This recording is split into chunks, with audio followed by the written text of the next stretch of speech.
Saya sampai mengibaratkan kenapa beliau gagal mengoperasikan komputer, ya. Kenapa? Ya karena tidak memahami. Ini mesin, bukunya mana? Dibuka manualnya. Nah, jadi saya mengibaratkan tubuh kita ini mesin, oke? Yang bikin mesin tubuh kita siapa? Allah. Buku manualnya apa? Al-Quran, syariat. Jadi kalau ada apa-apa dengan mesin kita ini, tubuh kita ini, buka buku manualnya, gitu. Saya mengibaratkan begitu. Jangan coba-coba ngotak-atik mesin kita ini tanpa buku manualnya. Coba ini nanti kalau diketak-ketik salah-salah malah ambrol nanti.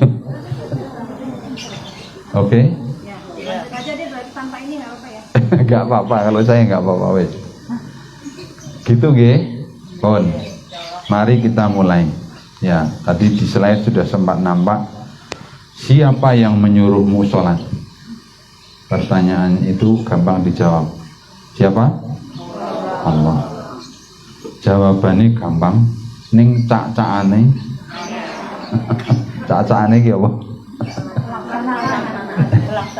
Ini orang Jawa semua bukan? Ya, banyak. Ada yang nggak paham? Cak-cakane itu implementasinya ya. Ya pelaksanaannya. Teorinya gampang, semua sudah tahu. Kenapa saya bilang sulit? Iya, karena kita ini hidup di muka bumi yang penuh dengan berbagai kesibukan. Kalau bapak sama ibu sibuk mana?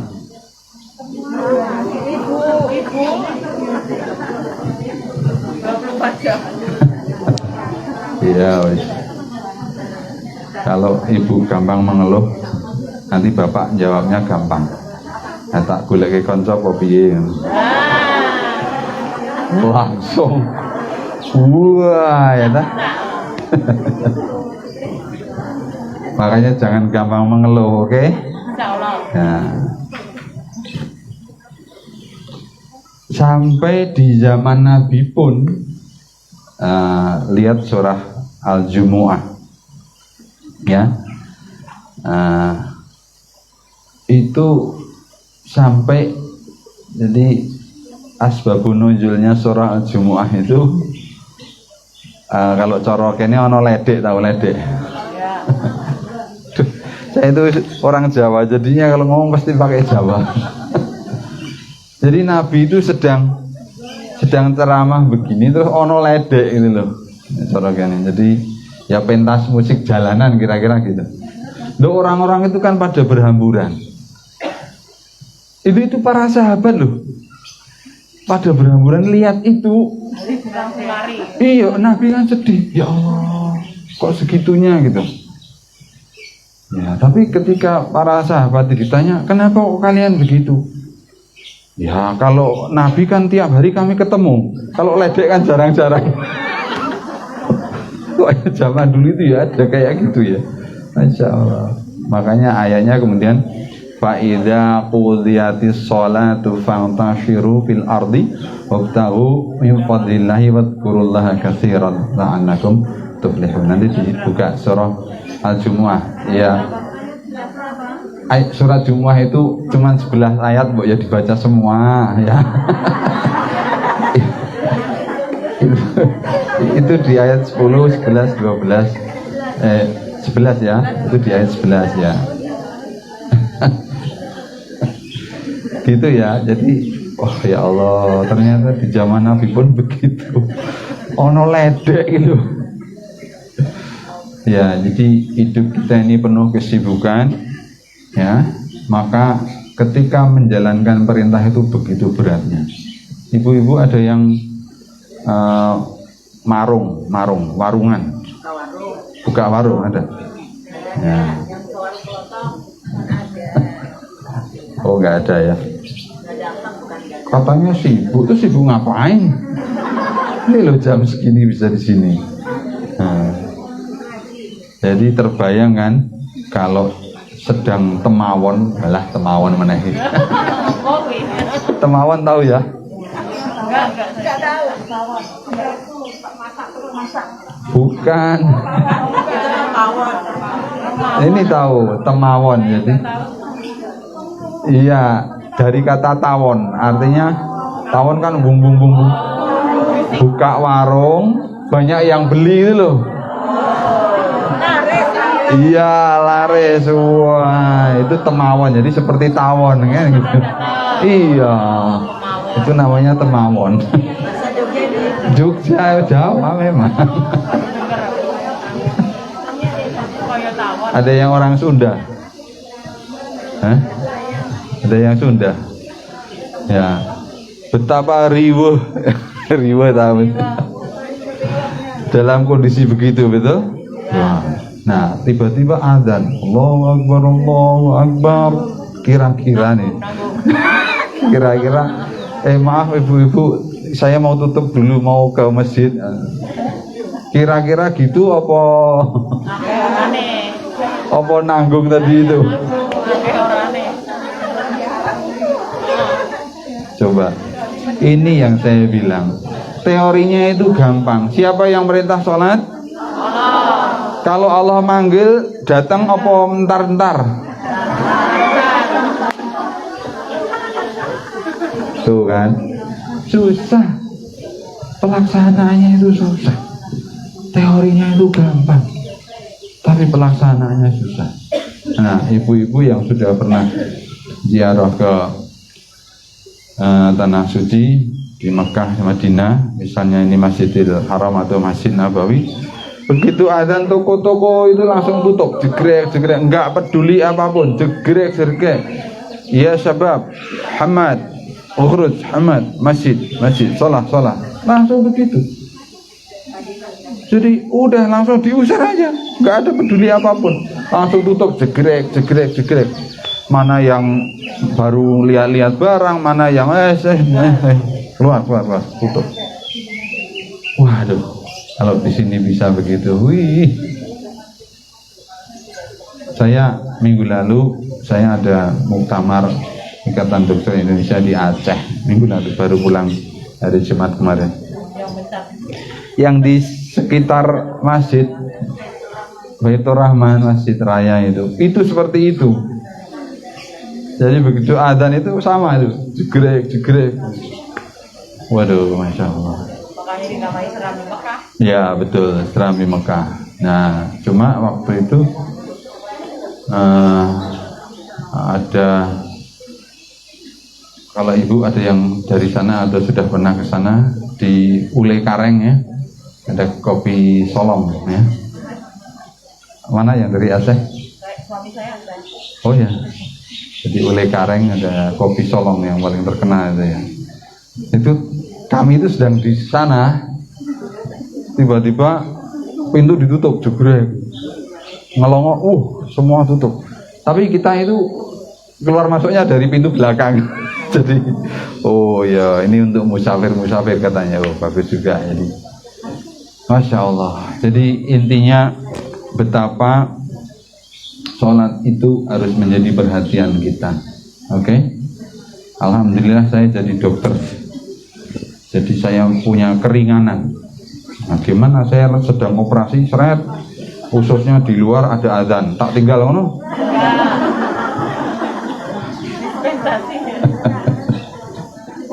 Untung saya jadi dokter ya. Baik, Bu sekalian, sholat adalah anugerah terindah. Catat ini. Dari sekian banyak perintah-perintah dalam agama kita, sholat satu-satunya perintah yang turunnya itu ketika Nabi sedang di langit ketujuh, betul? Waktu itu Nabi sedang melakukan Mi'raj, ya. Kalau Isra itu perjalanan dari Masjidil Haram sampai Masjidil Aqsa. Kalau Mi'raj itu naik ke langit dari Masjidil Aqsa ke langit ketujuh. Dan saat itu Allah Subhanahu wa taala berkenan langsung memberikan perintah, yakni sholat. Berapa kali?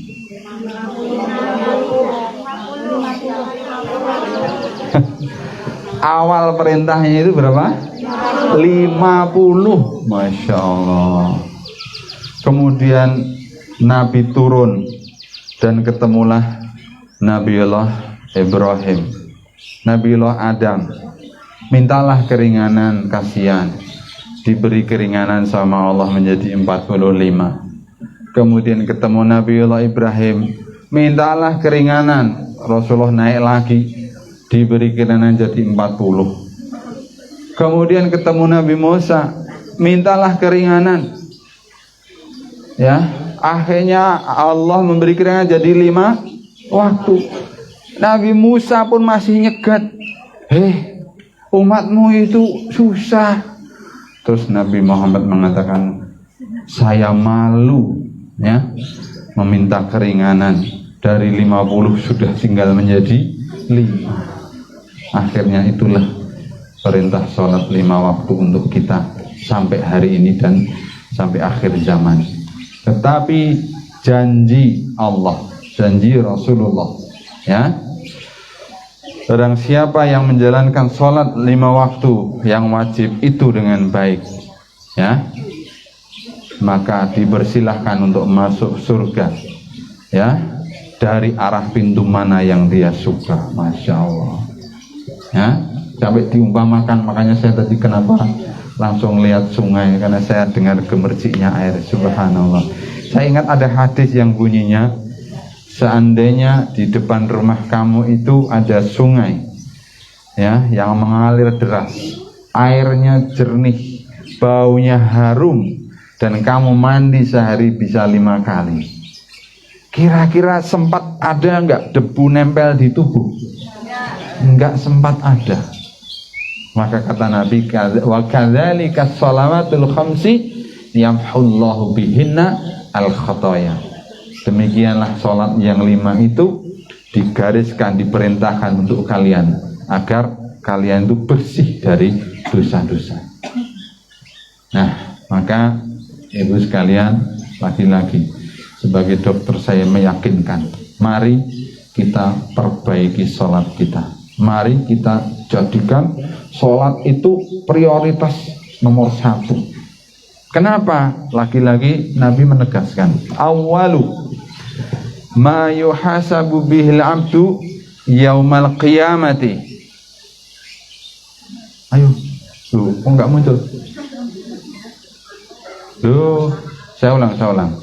Awalu ma yuhasabu bihil abdu yaumal qiyamati. Waduh.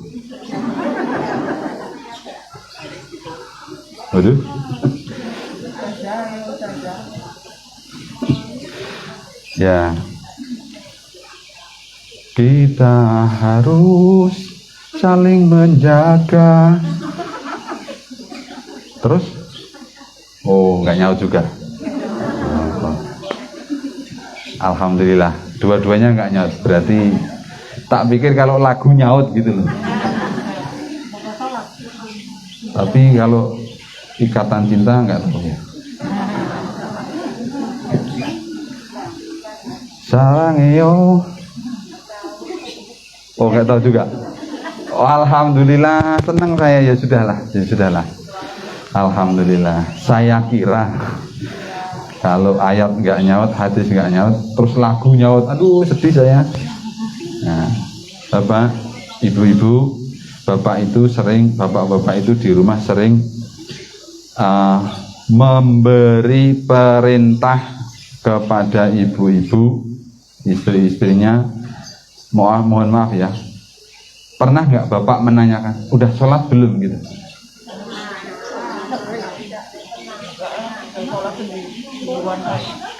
Ya, artinya bapak itu pada punya care, punya perhatian yang bagus tentang sholat gitu loh. Iya, seharusnya begitu. Seharusnya begitu. Tapi kenyataannya gimana? Karena kebalik malah perempuannya. Ah. Nah, atau begini, ini ibu oleh bapak ya, maksud saya gini, bapak meminta sesuatu kepada ibu-ibu, kemudian ibu bilang, bentar ya pak, tak sholat dulu. Ya, nah, gitu. Sholat ke masjid bareng-bareng. Iya. Nah, jadi hadis itu tadi saya teruskan, gampang sekali, tinggal satu kata. Awwalu ma yuhasabu bihil abdu yaumal qiyamati as-shalah. Jadi yang pertama-tama dihisab dari amal kita anak Adam ini nanti waktu kita hari kiamat itu adalah amalan sholatnya. Betul. Artinya apa? Kalau kisah Bu ini, oh iya pak sebentar tak sholat ya. Oh belum sholat dulu. Nah, harusnya kan gitu. Situasinya gitu. Bukan ya sholat lagi. Nah. Bisa ya membedakan ya. Situasi itu menunjukkan bagaimana suatu keluarga memandang ibadah sholat itu seperti apa. Misalnya yang punya cucu, ya, Adi udah sholat belum? Belum ya, sholat dulu. Ntar abis itu tak kasih permen. Nah, kan gitu. Jadi menjadikan sholat sebagai sesuatu betul.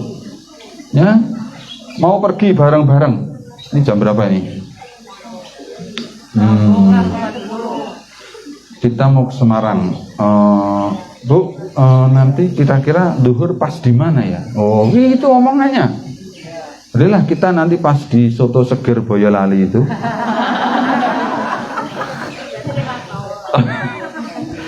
Jadi kita nanti berhenti di sana. Yang diingat sholatnya apa soto segernya? Iya paling tidak itu. Itu jadi seperti itu dalam kehidupan juga begitu ya. Saya juga sebagai dokter ahli bedah ya, ibu pernah loh saya itu ya, kalau namanya operasi kan bisa diprediksi ya. Misalnya ada yang sudah pernah operasi apa? Sesar ya. Wow. Ping piro tulisan? Saya 4 kali sesar terus. Mempeng tenan. Masya Allah. Iya. Sesar itu operasinya sendiri, artinya mulai dari iris kulit sampai bayi keluar itu 8 menit. Ya, iya, 8 menit. Begitu dokter anestesi, siap dok. Nah, oke, yuk siap. Bismillahirrahmanirrahim. Sret. Gitu. Sampai kemudian bayi nongol terus ditepuk pelok, itu 8 menit. Iya. Berapa lapis kulit? Ada 7 lapis. Oke. Gitu. Yang sisanya waktu ya untuk perdarahannya, untuk tali pusatnya, untuk menjahitnya, ya terus. Nah, kalau bapaknya pesan, dok tolong disempitin dikit ini. Bisain. Oh bisa ya? Udah terlanjur, udah 4 gitu. Nanti kan tersempit kok dong. Oh. Ya kan enggak lewat jalan. Loh, ya sudah, malah tadi tekan tinggi.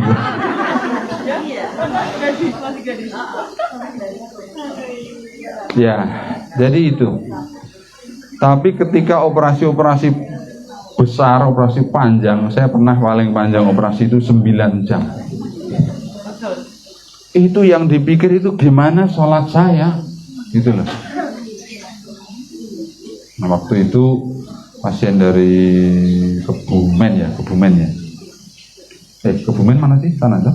Jawa Tengah. Iki madun itu lagi. Kulon iki kono toh? Oh sana kono. Bingung saya. Bantul. Iya. Jadi ibu-ibu tahu pekerjaan kelet. kelat kok kelat. Kelat nebang pohon kan ada talinya yang untuk narik, itu kan namanya ngelat. Itu dililit di tangan, tapi bukannya robohnya ke sini, tapi robohnya ke sana. Jadi ini kena lilitan tali, ngelotok begitu. Iya, ikut pohon nih. Jadi kulitnya itu sama dagingnya itu ngelotok ke sana itu. Tali. Ya Allah. Jadi itu putus urat-urat itu, saya ngambil urat yang ada di kaki, saya ambil kira-kira ya 10 sentian, saya gunakan untuk nyambung satu demi satu. Mau pengajian pakai krem begini, sandalnya hijau, pulang dia gara-gara nggak matching. Ada yang gitu? Samila enggak, ternyata di mobil udah ada sandal macam-macam. Baik, berikutnya sudah ya, berikutnya sekarang masuk kepada gerakan sholat ya. Itu tadi pendahuluan bagaimana sholat itu memang luar biasa penting untuk betul-betul kita tepati ya, kita laksanakan sebaik-baiknya. Ibu-ibu, sholat itu dimulai dari apa?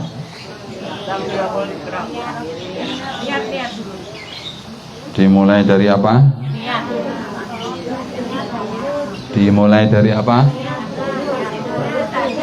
Nah, saya suka ini. Dimulai dari wudhu.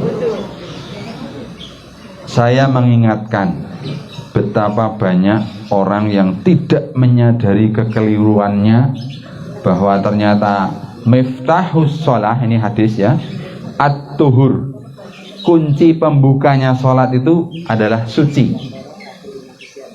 Jadi kalau nggak suci, itu sebetulnya nggak kebuka itu. Maksudnya sholatnya nggak sah, betul? Nabi pernah menyaksikan ada orang yang sholat sementara tumitnya itu ada kelihat yang masih kering, nggak kebasuh air wudhu. Apa kata Nabi? Hei fulan, kamu wudhu dulu, ulangi sholatnya. Coba, wudhunya diulangi, sholat lagi. Saya mengingatkan betul, karena banyak di antara kita yang wudhu aja masih belum benar. Bahkan ini ada yang mungkin bahkan batal. Yang tidak benar contohnya ya, yang namanya wudhu itu adalah membasuh. Apa artinya membasuh? Basah, apalagi kena air, apalagi. Nah, yang namanya membasuh adalah tangan kita mengusap bagian wudhu, itu namanya membasuh.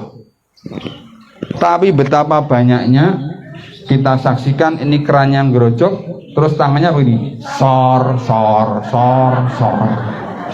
Kiri juga begitu, bahkan kanan kiri. Jadi gimana yang kita bisa? Ya iya, kan harus ada tangan kita yang mengusap gitu. Oke. Itu tolong betul. Nah, bahkan ya ini juga lagi-lagi kerannya guyur terus gini. Ayo, ada yang gitu? Tuh, enggak betul. Anak-anak, kakek-kakek, nenek-nenek. Yang betul adalah ini air bolehlah mengalir kecil saja, tapi ya makanya kalau penjenengan itu terbiasa seperti saya ini, kuat ini. Nih, saya pendekar toh. Nah, ini karena ini kita membasuh pakai tangan kita ini, bahkan mensela-selai jari, gentian, oke? ini kuat kita. Oh, itu cucu 5. Tapi, gitu. Nah, oke. Harusnya kalau tangannya begini, kakinya begini, pas kepala harusnya begini juga.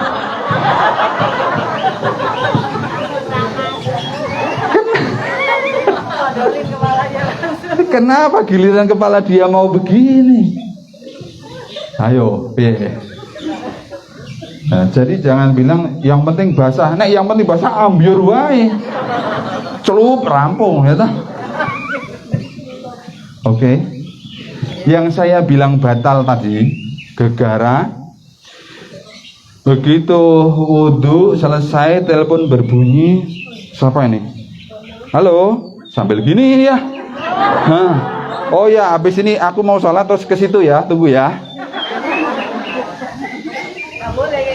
Ada yang ngalami gini? Orangnya datang mana? Coba. Ibu, rukun ibadah nomor 1 apa?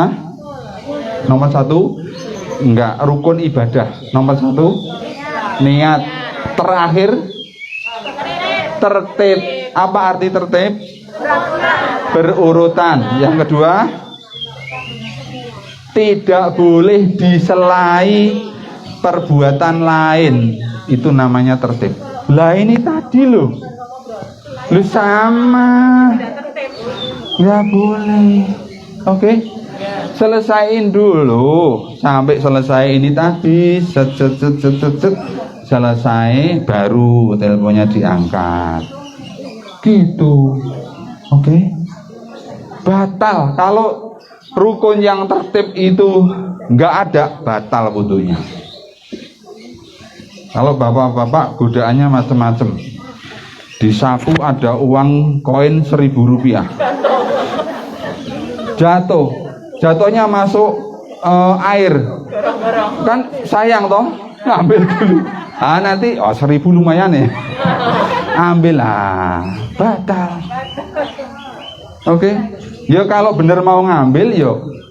Apalagi ini tadi kemungkinan najis entah apa, ya basuh dulu terus diulangi lagi. Gitu. Oke. Dah, berikutnya sekarang.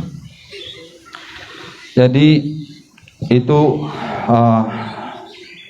pertama masuk kepada perbuatan sholat itu kita harus dalam keadaan siap betul. Toharohnya bagus. Kemudian syarat yang lain adalah pakaian ya, tempat itu, terus sama masuk waktu. Jadi perhatikan waktu itu. Nah yang sering bermasalah juga masalah tempat ya, betul-betul yakin bahwa tempat yang kita pakai itu suci ya dari najis. Nah itu harus yakin kita. Kalau tidak yakin, cari sampai dapat tempat yang betul-betul suci dari najis, atau kita membawa alas sholat sendiri ya, sehingga taruh dimanapun kita sudah yakin gitu. Jadi kenapa kita membawa sejadah kemana-mana, gunanya untuk itu. Kalau jelas-jelas masjid mah insya Allah lah gitu ya. Terus yang jadi masalah lagi pakaian ya. Kalau ibu-ibu itu yang sering bermasalah adalah kaki, karena sering terbuka. Padahal bagi ibu-ibu kaki itu adalah aurat ya. Maka atasi pakai misalnya kaos kaki ya, atau mukenanya diturunkan, atau pakai tambahan sarung dan seterusnya. Itu sering masalah. Kalau laki-laki yang sukanya cuman pakai kaos putus, itu ketika dia rukuk atau sujud ya itu juga batal, itu betul-betul sampai batal ya. Mungkin kadang-kadang terganggu karena kekinian itu tulisan di kaos itu macam-macam ya. Oke, sholat Allahu Akbar, depan kita itu tulisannya buriku munyok. Wah, Oh yo waduh piye arep ra diwaca kok ya kewaca gitu. Nah, seperti itu ya. Jadi atau ibu-ibu yang maaf ini dengan pakaian yang mungkin terhias begitu rupa sehingga menyebabkan orang yang melihat itu mikir ya toh.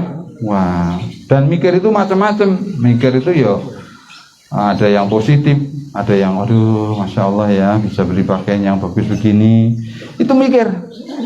Atau sebaliknya, ih sombong kali gitu, dikiranya gue nggak punya. Nah, oh. Jadi macam-macam.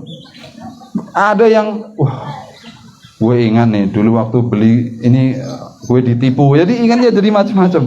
Udah bayar di online, nggak diantar. Jadi Masya Allah. Makanya ibu, ketika masuk sholat betul-betul kita menggelar alas itu sudah dengan niat yang mantap ya, sebelum mengayunkan takbiratul ihram harus benar-benar mantap ya. Betapa seringnya kita kehilangan barang sesuatu terus ingatnya waktu gitu, ya Allah itu Allahu Akbar, kayaknya tadi saya taruh di depan. Terus begitu assalamualaikum salam dicari, oh iya bener katanya. Maka kalau kehilangan barang, sholatlah. Hadis riwayat Sagiran, tapi doif ya itu. Jangan ya, jangan. Terus gimana Ustadz caranya? Caranya tadi itu. Penjenengan gelar sejadah, terus lihat tempat sujud, ngomong dalam hati, ya Allah, saya sedang ada masalah begini. Dah mantap, baru ayunkan takbiratul ihram. Allahu Akbar. Selama sholat konsentrasi kita ada di arti bacaan yang kita ucapkan. Oke? Gitu caranya ya, clear ya, clear. Ibu, perbuatan pertama ini tadi namanya apa? Takbiratul ikram pakai kaf atau ihram pakai ha. Kalau kaf artinya memuliakan, kalau ihram pakai ha artinya mengharamkan. Pilih mana? Memuliakan atau mengharamkan? Mengharamkan atau memuliakan? Wah ya, inilah gunanya ngaji. Yang betul adalah ihram, mengharamkan. Pakai hak, bukan pakai kaf. Kalau pakai kaf memuliakan itu tidak di situ tempatnya. Tapi ini adalah takbiratul ihram, mengharamkan. Haram itu artinya apa toh? Arti-arti di Indonesia yang terkenal apa? Haram itu keramat.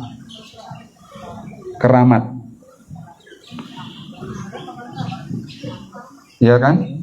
Keramat, wingit, nah, kalau cara Jawa ya. Jadi memang haram itu artinya keramat.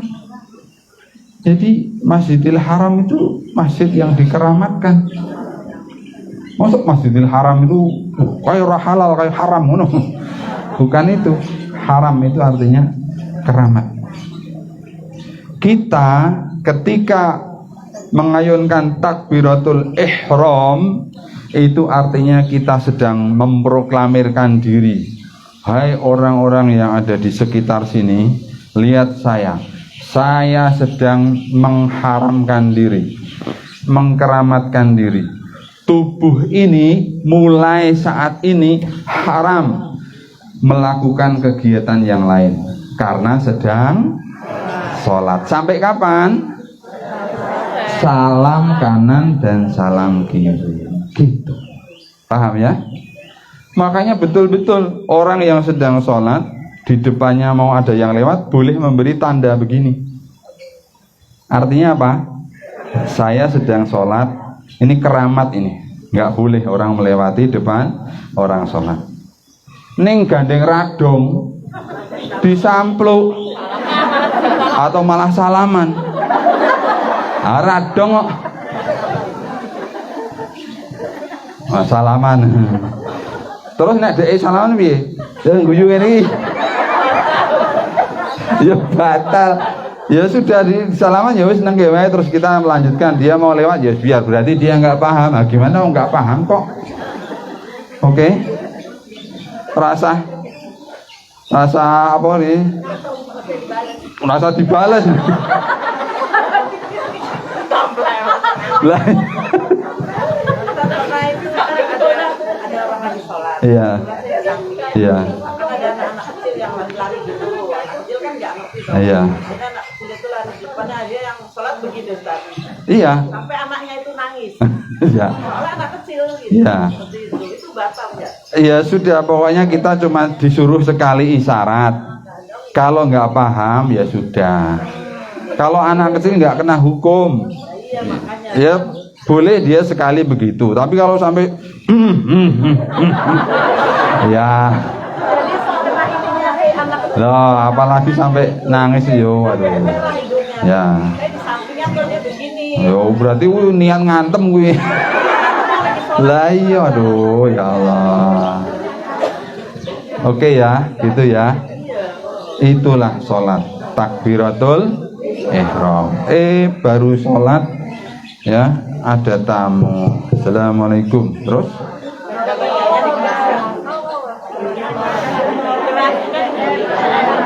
dijawab enggak? Ya, jawabannya mengeraskan takbir atau bacaan gitu. Allahu Akbar. Ternyata makin kenceng. Assalamualaikum. Terus sudah diam aja. Udah biasa aja. Allahu Akbar. Hoi. Gimana sih? Nggak usah, pokoknya sekali mengeraskan. Kalau dia tetap nggak dengar ya sudah. Karena kita menjalankan sunnahnya begitu. Batin we rasa kayak budek po yo. Rusak sholat kita.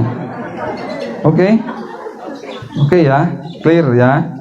Wah sholat ini Bu, ya Allah harus benar-benar.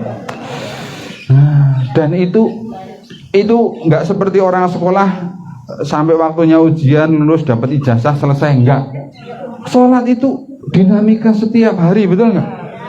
Kita harus makin waduh. Oke ya. Nah, makanya pentingnya ngaji di sini.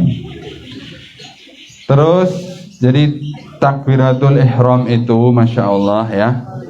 Kalau saya melihat dari sisi kacamata ilmu kedokteran, ilmu anatomi dan fisiologi, kita baru mengayunkan tangan segini saja, rongga dada kita itu sudah terbuka. Kemudian rusuk itu terangkat, rongganya makin lebar, tekanannya rendah, udara bisa masuk. Waduh, segar sekali itu. Ya, makanya orang sholat itu Nabi sampai bersabda, arihna. Arihna itu artinya istirahatkan aku dengan sholat. Arihna bis sholat. Sampai begitu. Karena nyaman betul. Ketika orang itu ambil air wudhu dengan sempurna, pakaian sempurna, ya, dengan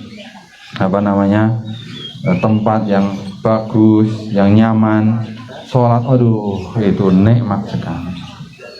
Gitu? Nah, maka lakukan gerakan demi gerakan dengan benar.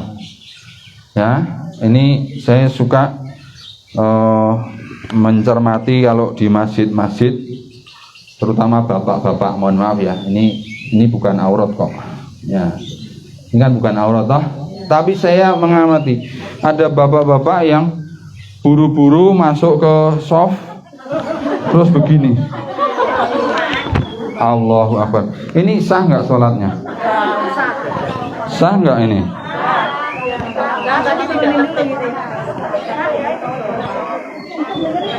Sah, karena ini di bawah lutut.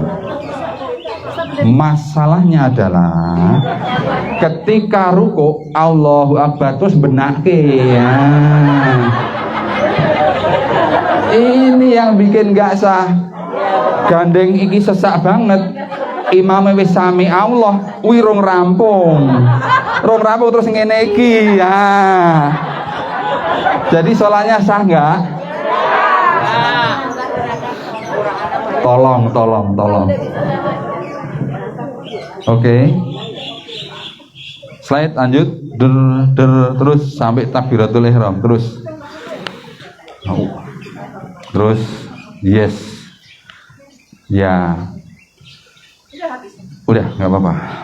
Jadi sebentar yang tadi.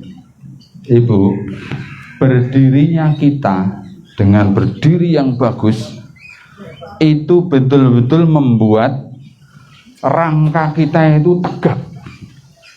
Tapi syaratnya kaki ya kanan kiri jari-jarinya harus dihadapkan ke kiblat.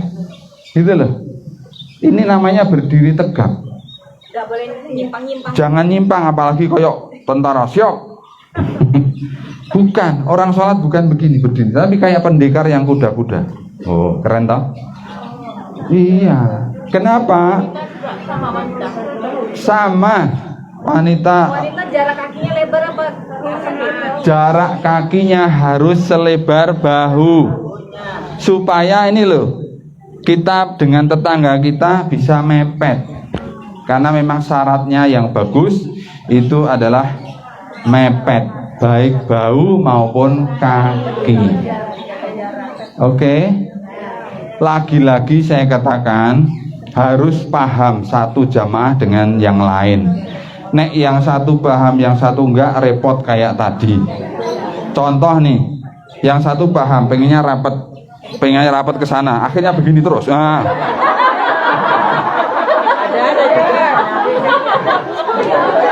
Iya, ini salah kan? Karena lebarnya hanya selebar bahu, tapi ngejar karena yang sana nggak paham, nggak mau mepet. Nah, sebaliknya yang sana malah kamu ngapain sih? Iya, malah jadi gelut ini. Oke. Nih, slide berikutnya. Manfaatnya itu, ya, dia stimulasi meridian, pankreas, ya, dia anti kesleo, karena stabil engkelnya. Kita itu di luar sholat itu sebetulnya itu ekeh-ekeh loh. Ekeh-ekeh itu penguin. Kayak penguin. Coba buktikan sandal kita, sepatu kita mesti trepesnya sisi luar, betul nggak? Ya karena kita miringnya begini. Memang begitu. Makanya waktu sholat itu waktu untuk menstabilkan gitu. Jadi waktu sholat ini waktu penyeimbang. Oke. Nah, terus tekanan intraoseal namanya. Jadi kira-kira kalau ibarat bangunan itu besi betonnya itu jadi kuat gitu loh. Slide berikutnya. Nah, takbiratul ihram tadi sudah, slide. Terus nah, ini ada yang begini. Ini ceritanya bukan. Jadi ceritanya imamnya sudah waladhdallin amin, terus inna a'toina kal. Jamaah telat, baru masuk masjid langsung Allahu Akbar sambil rukuk. Jadi nah, nggak boleh. Slide ya. Ya, ada yang diputar begini. Ya, diputar. Slide berikutnya. Ada yang harus ditarik ke belakang sampai ini. Ya, pokoknya berbagai macam orang mencoba-coba. Ada yang memutar begini. Allah, diputar sampai 7 kali katanya. Wis sapa sing ngondo ya. Slide. Ya, ini yang benar. Monggo terus slide. Nah, ruko ibu sekalian, ini kalau saya tes belum tentu loh bener. Kalau saya tes, ya, tesnya harus pakai gelas, you know? Gelimpang mora kira-kira. Neng diisi banyak gelimpang rodok teles ngono. Nanti dicoba masing-masing. Bener-bener udah lurus apa belum? Oke?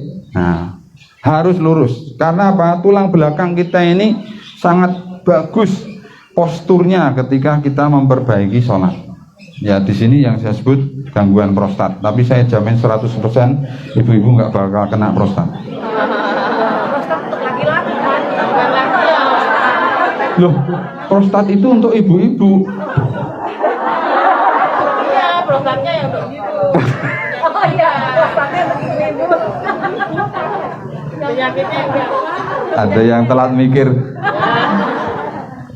Ini untuk ibu-ibu. Oke. Jadi ruko itu posisinya harus horizontal. Oke.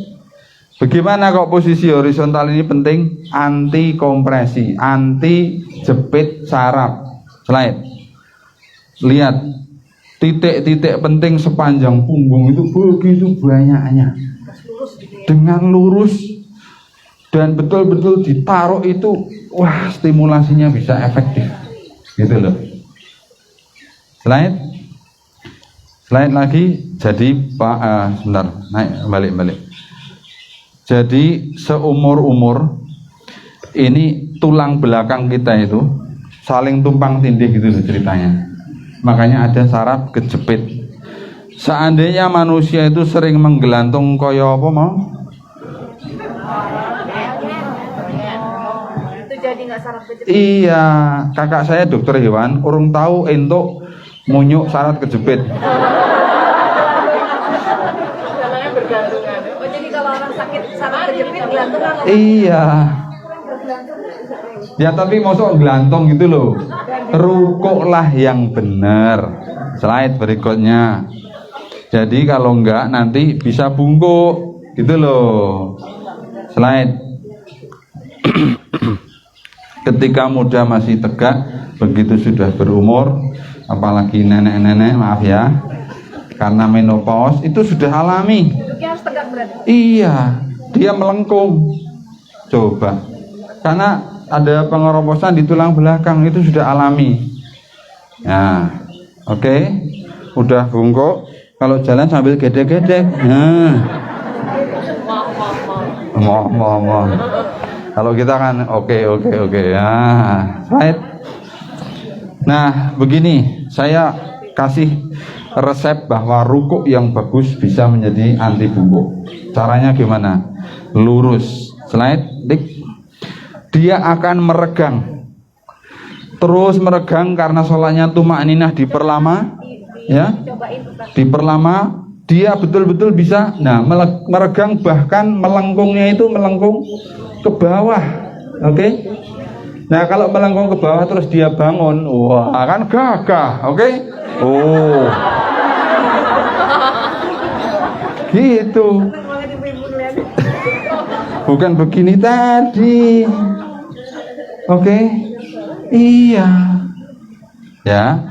Jadi silakan, pokoknya dibikin selurus mungkin.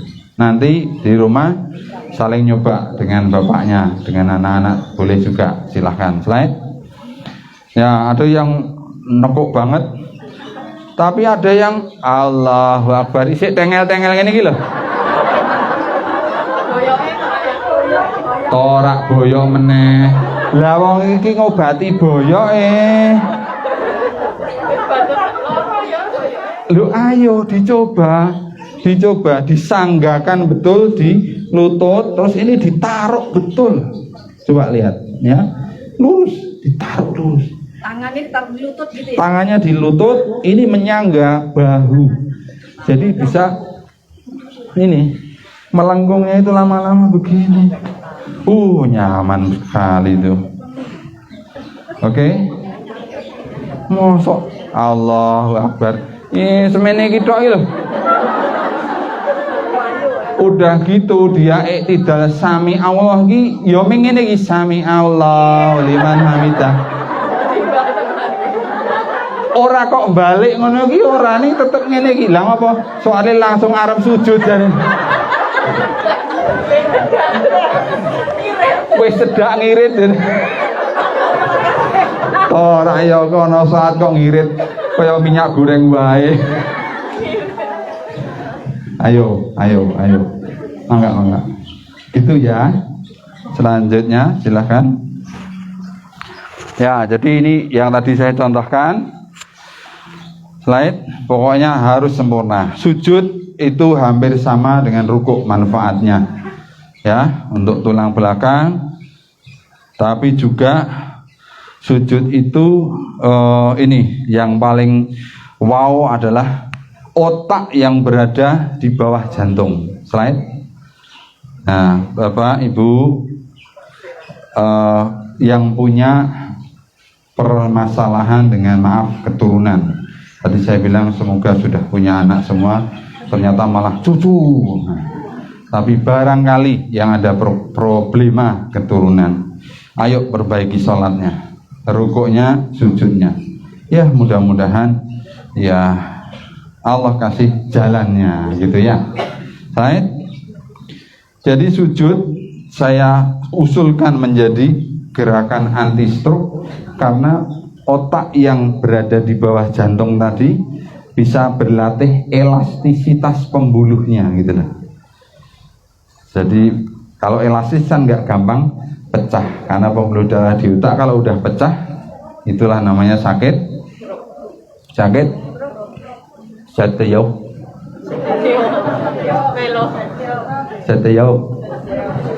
Jadi kalau ditanya orang yang sudah begini kan sakit apa Pak? Seteyok mesti gini. Slide. Jadi mari kita tepati ya. Karena orang suka nggak sempurna tadi itu. Sujud ning pantate tidak diangkat. Jenenge ndekem kuwi. Bukan sujud. Ya. Oke. Kadang-kadang kakinya ndeprek begini. Nah, padahal yang betul harus tegak. Ini ada yang ndelosor begitu ya. Ini kurang maju sidik terus tambah bantal anu penak banget nih. Ya, ada yang mepet begini, ada yang taruh di alas. Semuanya tidak benar. Yang benar dibuka ketiaknya, sikunya dijauhkan dari alas. Gitu. Laki perempuan sama aja, nggak ada perbedaan. Ustadz katanya kalau perempuan itu harus menyangga. Allah menyangga opo? Emang gede ini sepiro sih? Yang disangga segede apa? Oke, slide. Ya, jadi seperti itu. Terus gini saya ingatkan, 7 anggota badan harus nempel di lantai. 1 kening. Hidungnya ikut enggak? Ikut. Tergantung. Nek wong Arab ikut. Nek wong Jawa yo. Wah Arab soalnya nggak ngusak-ngusing. Yang penting kening. Oke. 2 telapak kaki kanan, 3 telapak kaki kiri, 4, 5 itu lutut, 6, 7 itu ujung dari kaki, ya, jari-jari kaki dan telapaknya, ujungnya. Jadi jangan deprek begini kakinya, jangan, tapi tegak, ya, gini. Oke. 7, 1, 2, 3, 4, 5, 6, 7. Oke. Karena saya sering melihat ibu-ibu kalau sujud ini tangannya di depan dahi. Ada yang gitu. Nah, coba mosok seperti itu atau tangannya tetap di paha. Ada tangannya gitu atau kakinya tadi sudah begini kanan kiri. Maksudnya nggak tegak gitu. Oke. Jadi kayak simpuhnya ibu-ibu nek rewang ae loh. Nah.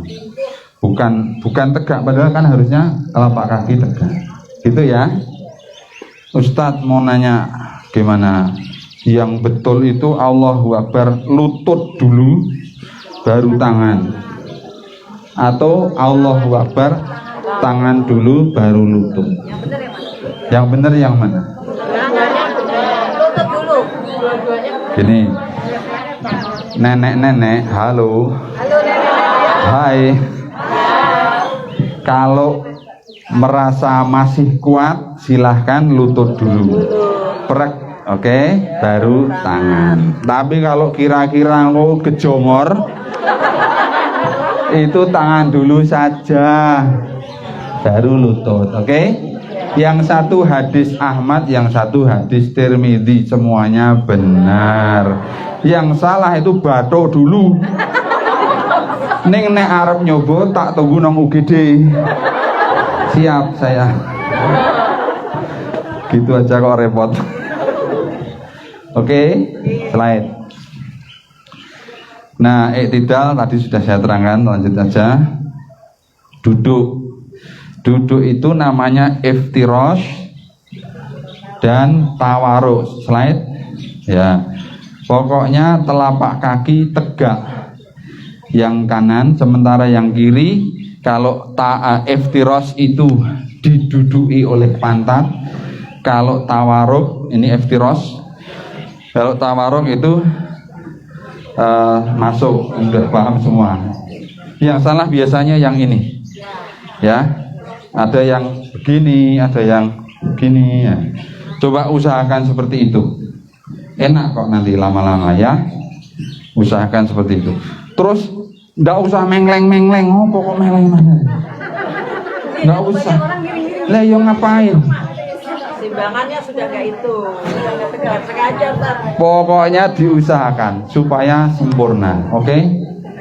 Gitu caranya.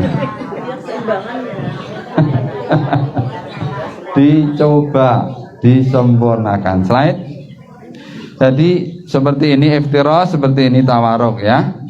Ke atasnya sama, gitu, oke? Slide. Ya, ini gambar-gambarnya aja. Terus, ya, jangan remehkan wudhu. Tadi sudah. Ini buku saya juga, judulnya Gantung Wudhu. Ini gambar yang saya gambar. Ini bakteri, Pak, Bu. Bakteri orang yang wudhunya tidak benar. Kenapa tidak benar? Karena dia cuma gini. Padahal yang betul, slide. Yang betul adalah istinsak itu ngirup, kemudian istinsak itu menghembuskan. Oke? Kalau begini namanya ngupil. Masa wudhu sambil ngupil. Slide.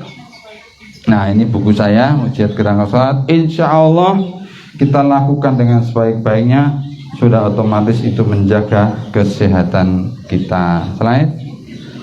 Terima kasih. Mari kita lakukan wudhu dan sholat sesuai aturan Rasul. Maka insya Allah akan ada hikmah bagi tubuh kita. Slide. Selesai. Assalamualaikum warahmatullahi wabarakatuh.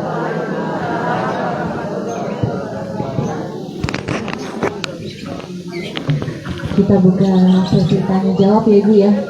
Ada yang mau bertanya, Ibu silahkan dibuka 3 pertanyaan. Oh ya silahkan. Yang paling ujung dulu, Bu Endang Mulyan.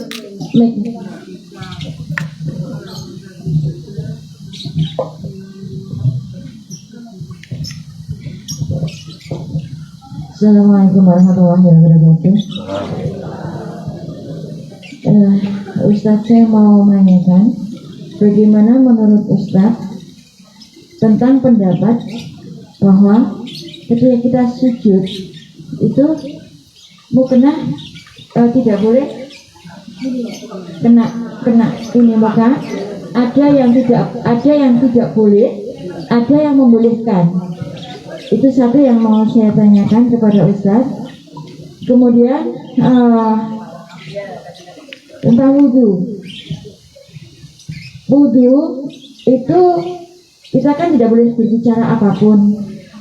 Nah, ketika wudhu ada yang salam, misalkan pamit sekolah, berangkat mah assalamualaikum gitu.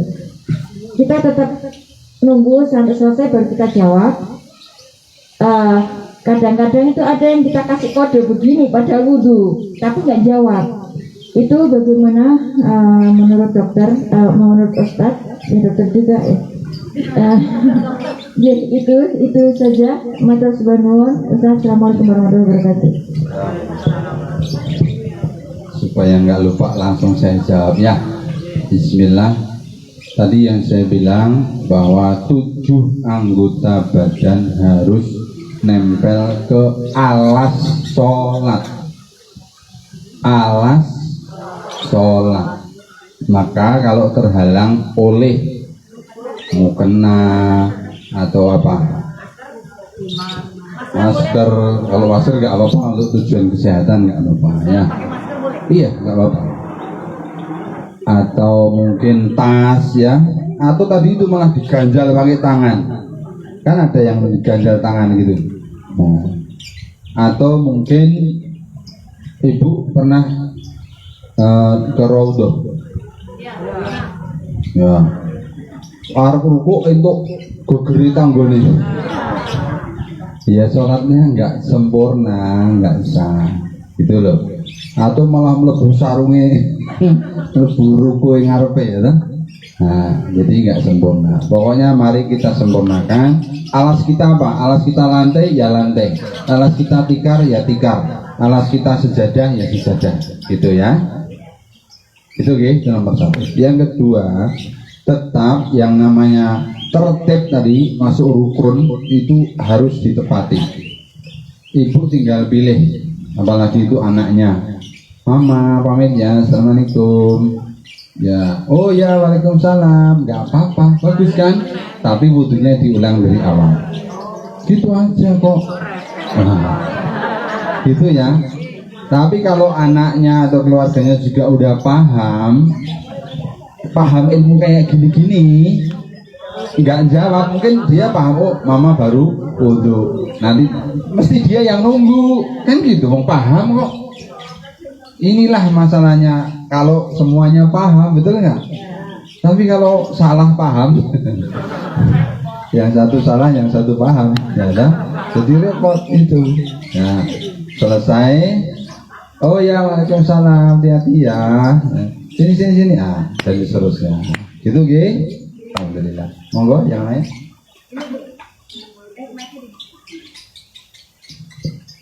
Assalamualaikum Ustaz. Ini untuk masalah tadi saat berdiri saat sholat, biasanya kan kita yang sudah tahu kan kaki merenggang. Lah yang sebelah kanan sama sebelah kiri biasanya kalau awal dia seperti itu. Nah untuk sholat kedua biasanya mungkin kanan kiri lupa. Nah itu kita terus dalam arti mencari, menyesuaikan atau cukup satu kali saat rakaat pertama. Terima kasih. Ya, terima kasih.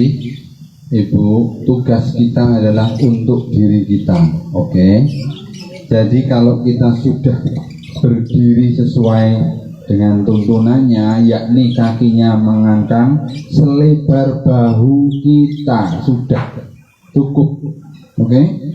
Gak usah lah yang sana ngapang nanti datang di itu, ini bisa kesini, kita kesini kan? Karena bukan itu. Ingat waktu di Masjidil Haram atau Masjid Nabawi, imam itu selalu ngomongnya begini, ya tak? Istawu itu artinya rapatkan dan luruskan, ya. Kemudian ditambah biasanya, kalau kita di Indonesia biasanya sawu sufu fakum fisola, inna tasfiyata sufu fi min tamami sholah, kan kayak gitu. Kalau di sana enggak, pasti hadzu alaiha wasudul khalal, rapatkan, tempelkan bahu kalian, saling menempel, jangan ada selah, sampai dipesankan seperti itu. Jadi bahu itu memang tidak boleh berselah. Jadi bahu yang jadi patokan, bukan kaki. Asal bahu rapat, kemudian kaki membuka selebar bahu, selesai semua.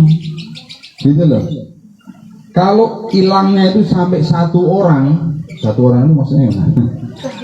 Ya ada jeda, misalnya dia pergi entah apa, batal, sementara imam ada di sini, misalnya begini ya, itu yang sana merapat saja.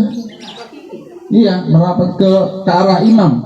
Jadi yang sebelah kanan itu merapat ke kiri, yang sebelah kiri merapat ke kanan. Pokoknya ke tengah ke arah imam. Gitu. Ya, jadi Anda yang merasa kok sini kok ada jejak, merapat aja ke sini. Makanya paling nggak nyaman kalau sholat itu naruh sesuatu di depannya atau tas di mana, itu paling nggak nyaman. Ya, iya karena ada tasnya. Itu. Makanya kalau sholat biasakan nggak bawa apa-apa. Nah, itu ya selesai. Assalamualaikum warahmatullahi wabarakatuh. Waalaikumsalam. Ustadz mau tanya, pada saat bersuci kita kadang ada di kamar mandi, sementara air itu tidak langsung ke pembuangan, tapi kadang melewati kita yang berdiri pada saat berwudu. Apakah itu sah atau tidak? Kemudian yang kaitannya dengan bersuci juga dengan wudu, ketika kita sudah selesai berwudu tapi kumur kembali, itu apakah membatalkan wudu atau tidak? Satu lagi, kalau diperkenankan tempat yang suci dari najis, bagaimana kalau kita sedang sholat, mohon maaf ini ada peliharaan kucing ya, itu suka berada di kaki kita gitu. Nah kadang-kadang dia suka kalau masih kecil menggigit gitu. Saya punya kucing kayak gitu. Bagaimana kita harus menyikapinya? Terima kasih. Assalamualaikum warahmatullahi wabarakatuh. Assalamualaikum. Iya, ibu sekalian, yang pertama tentang wudhu di kamar mandi. Ya terus terang ini banyak pendapat. Kalau model Turki, ya itu kalau masuk ke namanya, mohon izin saya mau ke belakang ya. Ke belakang itu kemana? Itu mesti ada 3 Bu, ada 3. Yang paling sini itu tempat untuk buang air besar maupun buang air kecil, pokoknya untuk berhajat. Kemudian yang tengah itu untuk mandi, kemudian yang sini itu untuk wudhu. Sampai segitunya. Jadi orang kalau berhajat buang air besar maupun kecil harus di yang paling sini. Kalau mandi harus di yang tengah ini. Ya, kalau wudhu harus di sini. Sampai segitunya. Ya, makanya pastikan kalau mau mandi itu berhajat dulu. Gitu caranya. Berhajat, istinja bersih, baru ke kamar mandi. Mesti begitu. Ya, mesti begitu. Dan ini ketinggian lantainya beda-beda. Ini paling rendah, ini agak tinggi, yang wudhu paling tinggi. Sampai segitunya. Wah, aku ya mikirnya omah tipe 21. Habis itu kamar mandi. Tipe 36, waduh. Nah, terus gimana mensikapi? Ya, saran saya begini. Pastikan ketika kita berhajat bersih, oke? Kemudian pastikan ketika waktu itu kita juga mandi juga bersih. Terakhir kalau kita juga mau berwudu di situ, guyur dulu semua tempat. Ya, pastikan semuanya bersih. Baru kita berwudu. Habis gimana? Kondisinya seperti itu. Oke? Nah, di situ kalau lebih bagus diberi sandal yang khusus. Tadi yang saya bilang Turki tadi, itu sandalnya sendiri-sendiri itu. Setiap tempat, iya.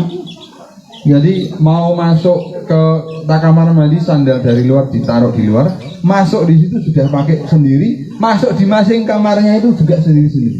Wih, luar biasa. Kalau ibu-ibu mau lihat di pondok pesantren yang ada tulisannya Sulaimaniyah, itu mesti kayak gitu. Ya, saya kemarin barusan ketemu Ustaz Mustafa, ada ya di Bayat Klaten yang pendopo Joglo Tumiono itu. Kakaknya Pak Bupati Ibu Sri Mulyani gitu ya.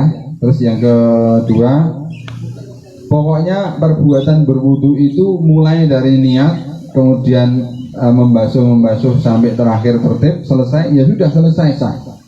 Kita habis itu mau ngapain aja nggak masalah, mau gosok gigi, mau berkumur, mau membasuh apa di tempat lain yang tentunya itu bukan anggota wudu, nggak masalah. Ya, nggak usah takut. Tidak batal wudhu, ya. Tapi kalau yang diurus itu, maksudnya yang diurus mau diapain tadi itu bagian dari anggota wudhu, sebaiknya dilakukan sebelum wudhu. Contoh Nabi memesankan lau'an asyuqa an ummati, kan sampai begitu. Kalau saja aku nggak memberatkan umatku, tak suruh gosok gigi sebelum wudhu. Jadi gosok gigi selesai, berkumur bersih, baru berwudhu.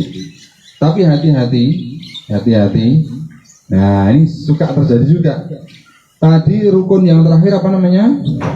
Tertib. Apa artinya tertib? Berurutan dan tidak boleh diselai perbuatan lain.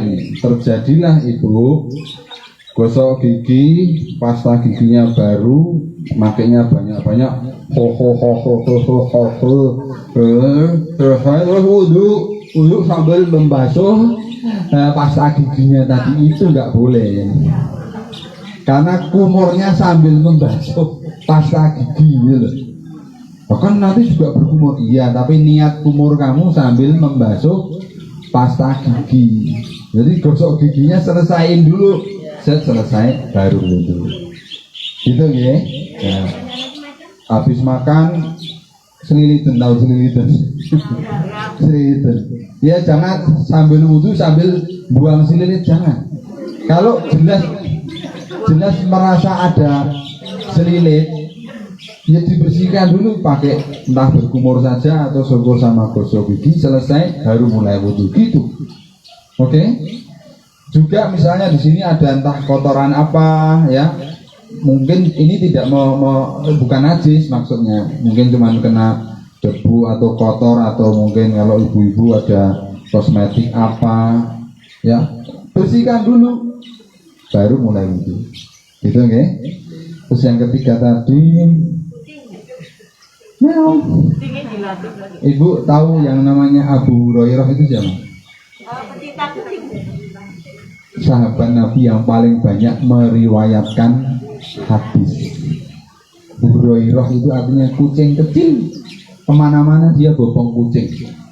Ya, kucing itu tidak najis, jadi tidak usah takut. Ya, meskipun kalau kita tahu persis dia bawa kotoran, ya hati-hati, harus dibersihkan. Gitu saja, ya. Tapi ketika itu terjadi dan ibu yakin dia bersih-bersih aja, insya Allah tidak apa-apa.